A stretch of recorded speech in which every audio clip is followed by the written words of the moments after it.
오늘은 이 바벨론의 몰락입니다. 큰 성 바벨론의 그 최후의 모습을 보여주고 있습니다. 로마로 상징되는 이 세상의 멸망이 갑작스럽게 찾아왔습니다. 너무 충격적인 사실이라서 이게 이제 신문의 기사 형식으로 이렇게 보고되고 있습니다. 이제 신문의 헤드라인에 어떻게 되냐 하니까 무너졌도다 무너졌도다 큰 성 바벨론이여 대문짝만하게 나와 있습니다.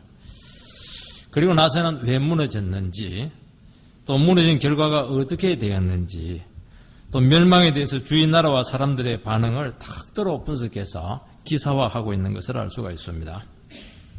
첫 번째는 큰 성 바벨론이 무너졌습니다. 1절 말씀을 읽어보면은 이 일 후에 다른 천사가 하늘에서 내려오는 것을 보니 큰 권세를 가졌는데 그의 영광으로 땅이 환하여지더라. 한 천사가 세상에서 큰 권세를 가지고 내려오는데 그 영광이 땅을 환하게 비추고 있습니다. 그동안 세상은 너무나 춥고 어둡고 더러웠습니다. 음녀가 지배하고 있고 짐승들이 사람을 미혹하고 있었습니다. 그런데 갑자기 하늘에서 내려온 천사의 영광으로 거짓되고 추한 로마의 영광의 그 진면목이 탄로가 나게 되었습니다. 이게 뭐냐니까 세상에 썩어질 영광이었습니다. 그동안 사람들은 로마의 영광에 취해서 살아왔습니다. 우리식으로 말하면 세상 영광에 쏟고 살아왔습니다. 학벌에 쏟고 명예에 쏟고 권력과 같은 그 영광에 자기의 인생을 걸면서 살아왔습니다. 이제 이 모든 것이 거짓되다, 추하다 하는 것을 깨달을 때가 되었습니다. 언제 깨닫게 됩니까? 하늘의 영광이 비치면 정신이 번쩍 나면서 이 세상 영광 속에 있는 그 허구들이 다 드러나게 되어 있습니다. 옛날에 그 기사를 한번 읽은 적이 있는데 영국의 16세 된 소년이 40억 복권에 당첨되었다가 이제는 빚을 갚지 못해서 청소부로 있는 내용을 기록을 해놨습니다. 그 소년이 한 말이 뭐냐? 복권이 내 인생을 망쳤다는 것입니다. 많은 돈을 주체하지 못해서 방탕하고 사치했고 또 주위 사람들에게 집을 사주고 또 차를 사주고 애인에게는 많은 돈을 주었습니다. 나중에 깨달은 것은 주위 사람들이 자기를 사랑한 것이 아니고 자기 돈을 사랑했다는 것입니다. 그래서 배신감을 느꼈다고 합니다. 지금 30이 되지 않았는데 갑작스럽게 생긴 이 돈, 세상 영광이 얼마나 허구이고 인생을 망치게 했는가 하는 것을 아는데 오래 걸리지 않았다는 것입니다. 오늘 사람들은 세상의 모든 것인 걸 알고 모든 것을 바치면서 살아갑니다. 왜냐하면 세상에 헌신하지 않으면 얻을 수가 없습니다. 그런데 이것이 허구라는 것을 아는데 결코 오래 걸리지 않습니다. 이런 영혼들이 지금 우리 주위에서요, 시리에 빠져 있고 좌절에 빠져 있고 막 절망에 빠져서 지금 헤어나오지 못하는 경우를 우리는 주위에서 많이 보고 있습니다. 육신을 위해서 맛볼 수 있는 것들 다 맛을 보았습니다. 잡을 수 있는 것은 다 잡아보았습니다. 이게 뭐냐니까 이게 아무것도 아니라는 것을 깨달으면 되는데 이것을 아직도 깨닫지 못하고 인생들이 있다는 것입니다. 그래서 천사는 하늘에 있는 빛을 비춰주면서 이 세상의 실체가 뭔가, 세상의 그 헛된 것이 무엇인가 하는 것을 회부하듯이 지금 드러내고 있습니다. 2절 상반절 말씀을 읽어보면 힘찬 음성으로 외쳐 이르되 무너졌도다 무너졌도다 큰 성 바벨론이여. 바벨론은 역사적인 실제입니다. 바벨론이라고 한 나라가 있었고 그 실제했던 그 바벨론 나라가 가지고 있던 그런 속성들을 응축한 것을 계시록에서는 바벨론이다 그렇게 표현을 하고 있습니다. 요즘식으로 말하면 세상을 상징하는 것입니다. 하나님을 대적하는 어떤 총체적인 세력, 이것을 바벨론이라고 합니다. 결코 무너지지 않을 것 같고 장대하고 철옹성 같은 영원한 도성입니다. 그런데 이 도성이 이렇게 허무하게 빨리 무너질 줄은 몰랐던 것입니다. 그래서 무너졌도다 무너졌도다 두 번 반복한다고 하는 것은 확실한 겁니다. 큰 성이요. 어떻게 이 성이 무너질 수 있는가? 너무 놀랬다는 것입니다.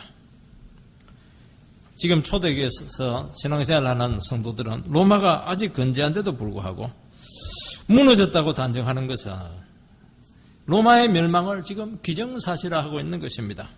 왜? 미리 선포해서 로마에 대해서 아직도 미련을 가지고 있는 모든 인생들에게 기대를 가지지 못하도록 그렇게 하고 있는 것입니다.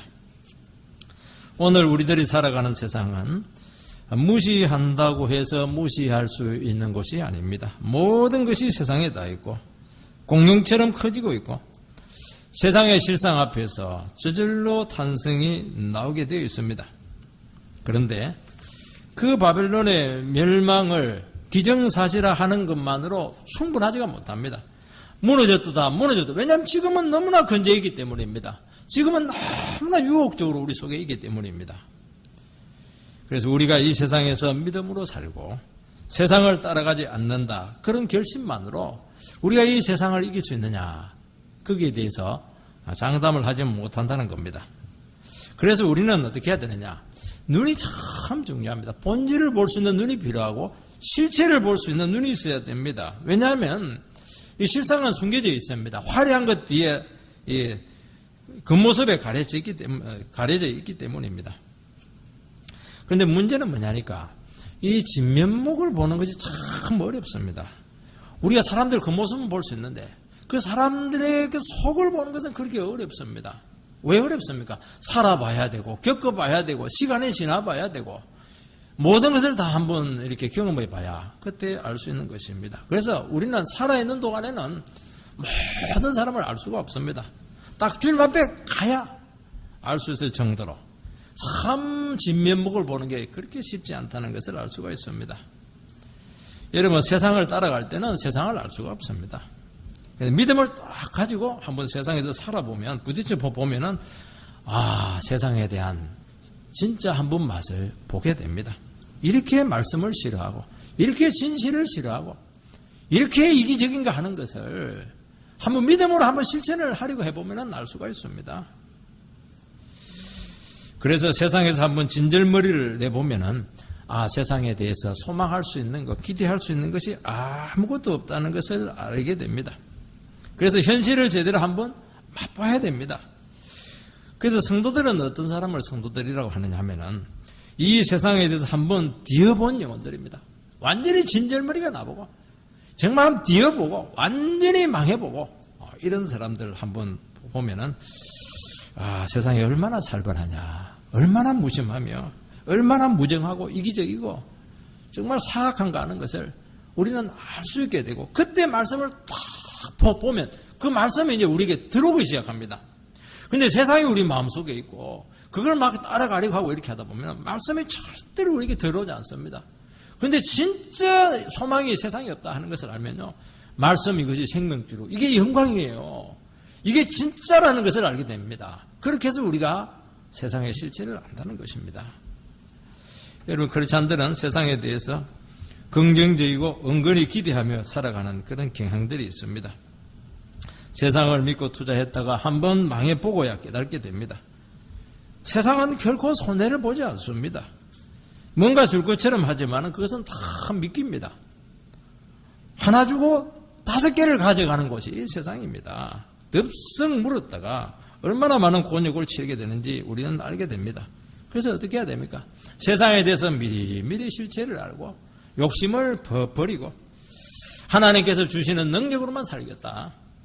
오직 주님만 붙들고 믿음으로 걸어가겠다. 이렇게 할 때 우리가 세상의 실체도 보고 속지도 않고 빠져들지도 않고 그러면서 하나님을 통해서 세상을 섬기며 하나님께서 주시는 것으로 이 세상을 이길 수 있는 그런 능력이 우리에게 온다는 것입니다. 두 번째는 바벨론이 망할 수밖에 없는 이유가 등장하고 있습니다. 2절 하반절 말씀을 읽어보면 귀신의 처소와 각종 더러운 영이 모이는 곳과 각종 가정한 새들이 모이는 곳이 되었다. 이게 이제 영적인 실상입니다. 겉으로 드러난 화려한 모습이 아니고 정말 더럽고 추한 곳이라는 것입니다. 그래서 이 세상의 그런 모습을 어떻게 보냐니까 창소로 표현을 합니다. 더러운 곳, 귀신의 처소, 새들이 모이는 곳, 이렇게 장소로 표현하는데, 이 각주를 보면 옥으로 돼요. 옥, 감옥입니다. 감옥.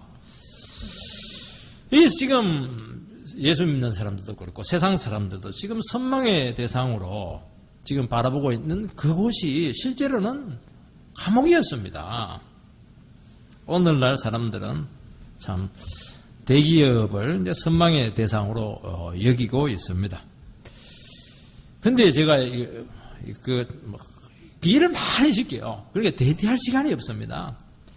그래서 거기 있는 청년들에게 한번 이야기를 해보면 막 장가를 못 가겠다는 겁니다. 시간을 낼 수가 없다는 겁니다. 물론 월급도 많이 받기도 하는데 이상한 가운 입고 뭐 감옥 속에서 생활하는 것처럼 그 취소를 갖다 놓고 다 있습니다. 로마 제국은 외부적으로 물리적으로 결코 무너지지 않았습니다. 내부적인 사치와 방탕과 부패로 무너지게 됩니다. 여러분, 세상은 큰 성 바벨론입니다. 엄청난 자기 모순 속에서 문명과 과학을 발전시켰습니다. 그렇게 한 이유는 더 잘 살고 싶고 더 복되고 행복한 삶을 살기 위해서 자꾸자꾸 발전을 시켰습니다. 그런데 그 결과는 돌이 더 소외가 되었고 인간성이 상실되게 되었고 기계의 부속품으로 전락을 하게 되는 그런 모습으로 우리 자신들이 나타나게 되었습니다. 엄청난 과학의 발달이 인간을 해방시켜주지 못하고 더 많은 정신적인 질병을 지금 앓고 고통스러워하고 있는 것입니다. 그래서 인류의 발달은 스스로 무덤을 만들었다, 그렇게 표현을 합니다. 무시무시한 무기가 지금 모든 사방에 지금 장착되어 있습니다. 서 있지만 누르기만 하면 어떤 일이 일어날지 모를 정도로 그렇게 우리가 몰라서 그렇지 위험한 시대를 우리는 살아가고 있다는 것입니다. 요즘 뭐 세계적인 석각들이라든지 아주 세계적으로 이끌어가는 그런 리더격에 있는 사람들이 모이면 가장 중요한 주제가 뭐냐면 경제가 아닙니다. 정치가 아닙니다. 기후입니다. 기후. 온난화 문제입니다. 온난화 문제. 화석연료를 너무 많이 써가지고 지금 지구의 온도가 올라가게 되고 해수면이 지금 올라가게 되고 그러면서 많은 이상 기후 현상들이 빈번해지고 있고 그러면서 이 식물 세계라든지 이 자연계가 지금 굉장히 교란이 되고 있는 것인데 이것은 잘못하면 지구를 한꺼번에 황폐화시킬 것은 아주 무서운 그런 사안이기 때문입니다. 종종 이 아프리카에서 내전이 일어나고 있습니다. 내전이 사실은 뭐 광물질이라든지 돈 때문에 요즘은 일어나지 않아요. 기후 문제예요, 기후 문제. 여기서 비가 왔는데, 지금까지 비가 왔는데, 온난화 현상으로 바뀌어버려요. 이쪽으로 비가 오는 겁니다. 그게 서로 막 싸우는 겁니다. 여기 왔는데 왜 여기 왔냐? 이렇게 하면서 내전이 일어나게 되고, 그냥 서로 종족 간에 피비린내 나는 싸움이 일어나게 되었던 것입니다. 여러분, 문명이 발달하면 합리적이고 상식적인 곳이 되고, 되지 않고 더 추하고 말도 통하지 않는 아주 더러운 영의 역사가 많아진다고 말합니다. 요즘 영화나 영상 매체들은 문명의 이기들인데 그 기술을 가지고 온갖 악한 것들을 많이 만들어내고 있습니다. 여러분, 현대인은 가장 문명의 혜택을 많이 받은 사람들입니다. 그런데 이단은 더 많아지고 있습니다. 많은 지성인들이 합리적인 것 같습니다. 얘기하는 거 보면 정말 이 세상의 문제를 다 해결할 것처럼 그렇게 들리고 확신을 가지고 있습니다. 네, 자기 이익에 관계된다든지 자존심이 걸린 문제가 생기면요, 정말로 도통 말이 통하지 않을 정도로 그렇게 무섭게 싸우는 것을 우리는 알게 됩니다. 이것이 하나님 없는 발전이 나아가게 될 때 나타나는 그런 아주 추한 현상들이라는 것을 알 수가 있습니다. 이런 양상들이 나타나게 되면 이미 그곳은 멸망이 예비된 곳인 줄 알고 피해라, 그렇게 말씀하고 있습니다. 이런 말지되지 않는 억지가 통하는 곳이 있습니다. 음란이 공공연하게 이루어지는 곳이 있습니다. 인신매매가 있고 이단과 사교들이 판을 치는 곳이 있습니다. 신비적이고 어두운 영의 세계가 역사하는 곳이 있습니다. 인간이 너무 교만하면 다른 사람에 대해서 안한무인격으로 나오는 이런 많은 곳은 이미 멸망이 예비된 곳이고 때가 되면 반드시 심판이 임하게 되어 있습니다.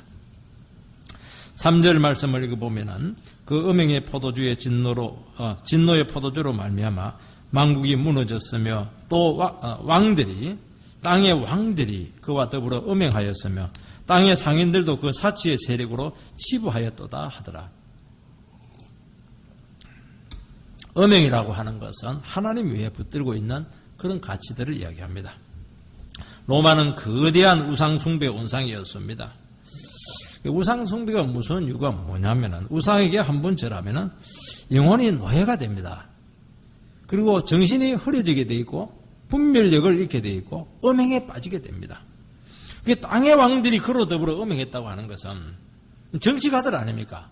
왕들인데 정치적으로 서로 결탁을 한 겁니다. 우상숭배자들과 결탁을 했습니다.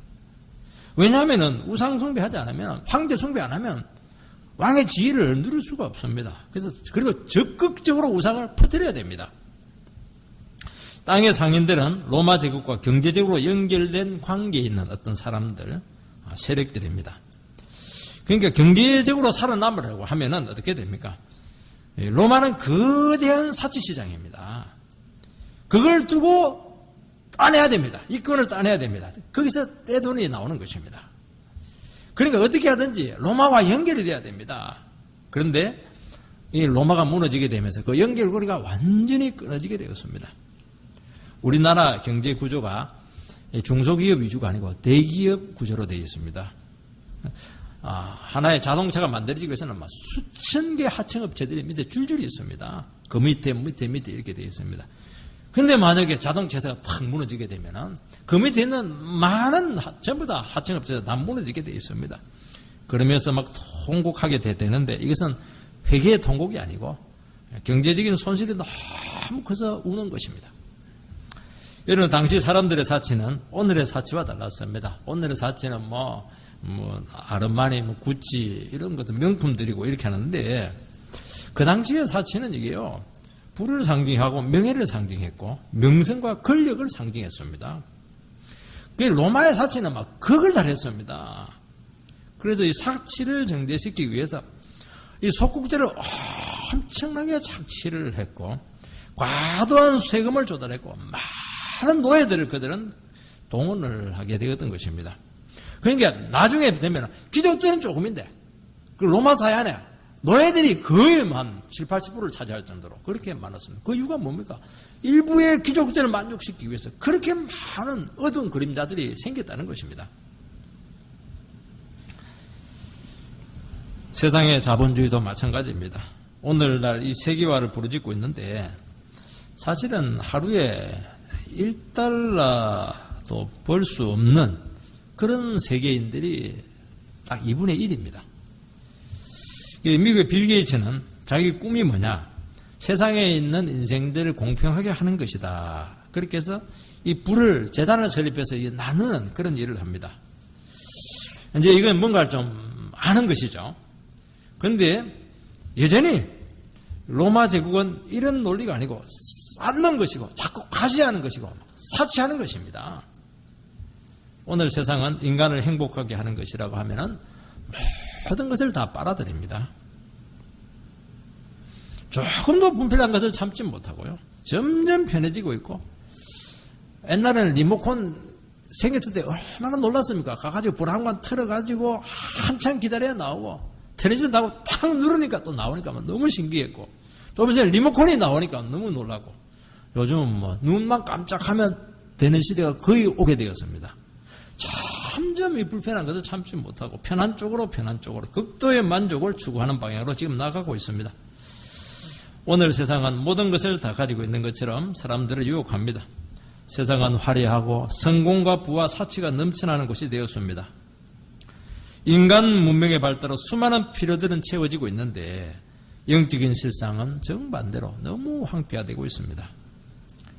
자기 자신의 행복을 위해서 어떻게 합니까? 모든 것을 다 바치는 세상이 되었습니다. 옛날에는 다 안 바쳐도 착하게 살아갈 수가 있었습니다.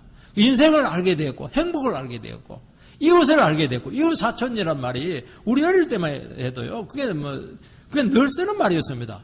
담장이 어디에 있습니까? 그냥 담장을 사이에 두고 막 서로 김치가 오고 가고 그렇게 했던 게 우리 어릴 때의 삶이었거든요. 요즘은 그런 거 없습니다.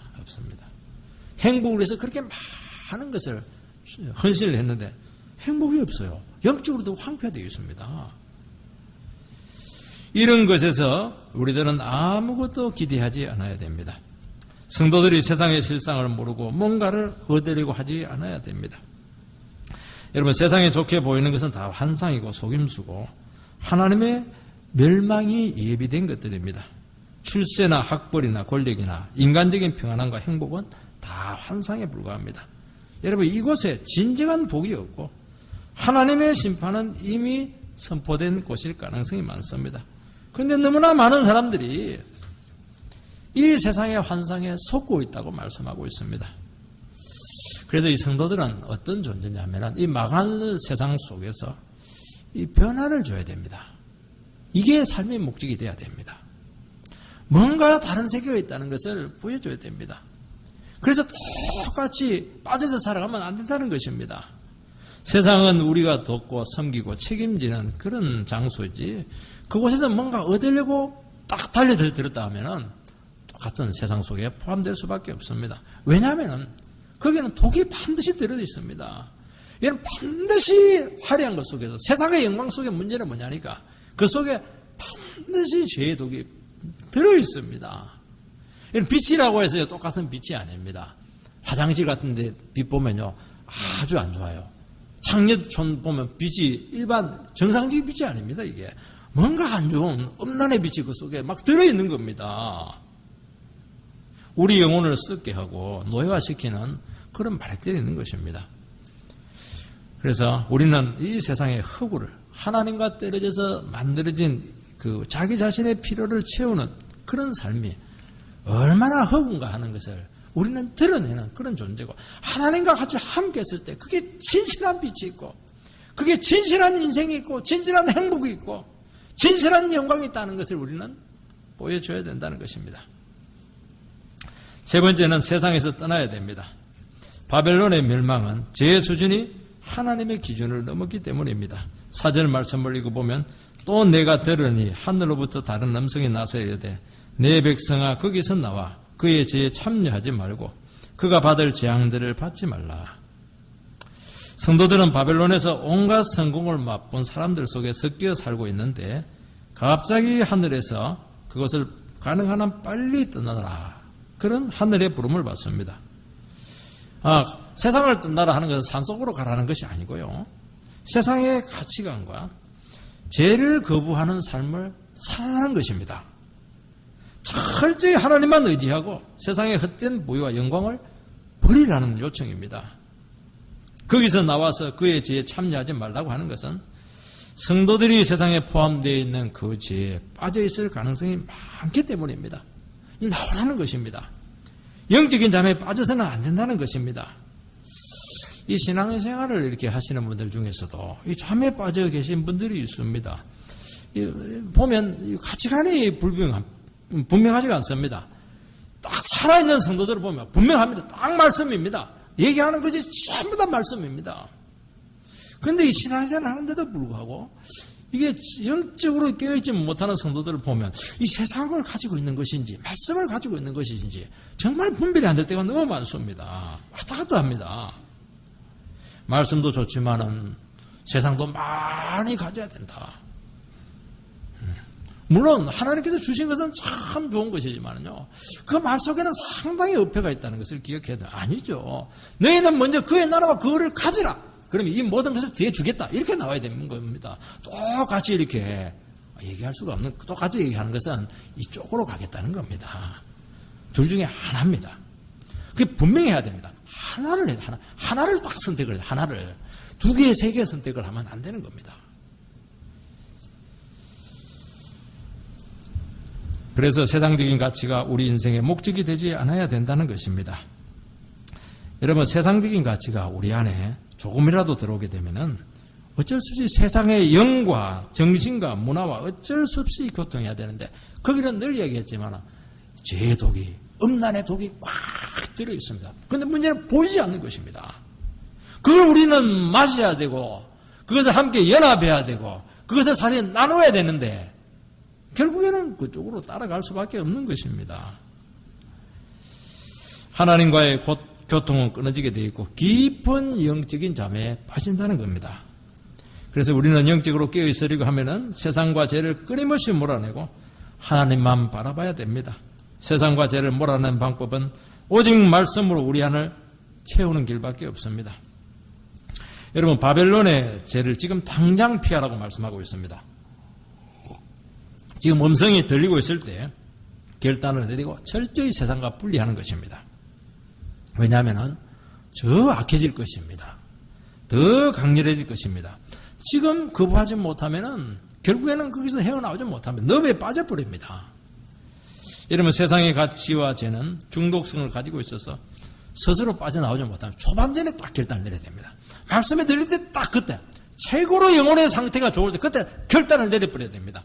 뭐 내일 좀 더 한번 세상 맛을 좀 더 보고 그러면 깊이 빠져가지고 거기서 늪에서 절대로 헤어나지 못하고 영적인 잠에 깊이 빠져들 수밖에 없습니다. 여러분, 세상의 가치와 영광에 대해서 미련을 버리시기 바랍니다. 그래서 그렇게 하려면 어떻게 해야 됩니까? 빠져나가면 어떻게 됩니까? 막 싹 잘라야 됩니다. 그래서 세상에서 희생할 각오를, 손해볼 각오를 하라는 것입니다.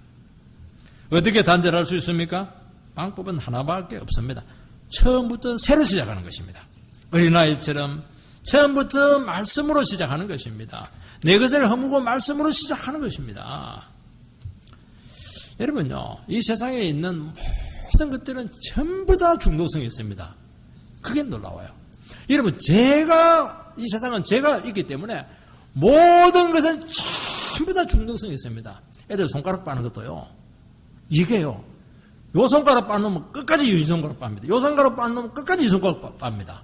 희한하게 요거 빨다 요 빨면 되는데 안 그래요. 그게 중독인 겁니다. 요것만의 특별한 맛이 있다는 겁니다, 이게. 그러면 끊을 수가 없고 포로가 되게 되어 있습니다. 술에 중독된 사람은요, 술을 잊지를 못합니다. 술을 안 주면 몸이 팍 뜹니다. 떨어. 알코올 중독자들. 금단 증세가 나타납니다. 여러분, 우리 몸을 좋게 하기 위해서 스포츠 하지 않습니까? 스포츠도요, 중독이 굉장합니다. 운동할 때 그 스릴들, 그때 뭐 특별한 이 호르몬이 나온다고 합니다. 그 짜릿한 것들, 그 맛을 잊지 못해요. 낚시할 때는요, 막 고기들이 막 미끼를 물고 막 흔들릴 때 그때 그 생과 사에서 막 전달해오는 그 진동, 이 손맛, 이걸 손맛을 못 잊는다는 겁니다. 그 계곡으로 내려가고 뭐 밤잠을 자고 그 손맛 보려고 지금 하는 겁니다. 그게 다 중독입니다, 그거. 그래서 어떤 분들은 제가 보니까 너무 운동을 많이 해갖고 몸 좋아지려고 했는데 심장마비로 죽는 사람을 제가 한두 번 보지 않았어요. 장례식 많이 치러줬습니다. 테니스 치다가 그냥 심장마비로 죽어버렸어요. 중독이죠, 중독. 그렇게 하면 안 되는 겁니다. 성령으로 운동해야 됩니다, 성령으로. 말씀으로 그냥 우리의 삶을 살아야 되는 것입니다. 여러분, 이 세상과 세상의 모든 죄는 치명적인 중독성을 가지고 있는데 이 중독을 해독할 수 있는 약이 없습니다. 그것은 오직 말씀입니다. 참 가까운 분인데요, 뭐 본인은 막 절대로 끊을 수 없는 알코올 중독이었는데 병원에서 막 성경을 막 계속 썼다고 합니다. 몇 년 쓰니까 술 생각이 전혀 안 나더라는 것이죠. 참 놀랍죠. 저는 경험을 안 해봤기 때문에 모르는데 정언을 통해서 제가 듣게 되었습니다. 진짜 알코올 중독이 절대로 헤어날 수 입원 중에 있었는데 누가 성경을 써라 해가지고 성경을 쫙 썼는데 그 다음에는 술 친구들을 만나가지고 같이 술 먹었는데도 전혀 술 마실 생각이 안 나더라는 겁니다. 이게 무슨 병고인고. 근데 그 병고가 아니고 말씀의 약이죠, 말씀의 약. 이 성령의 약입니다, 이게.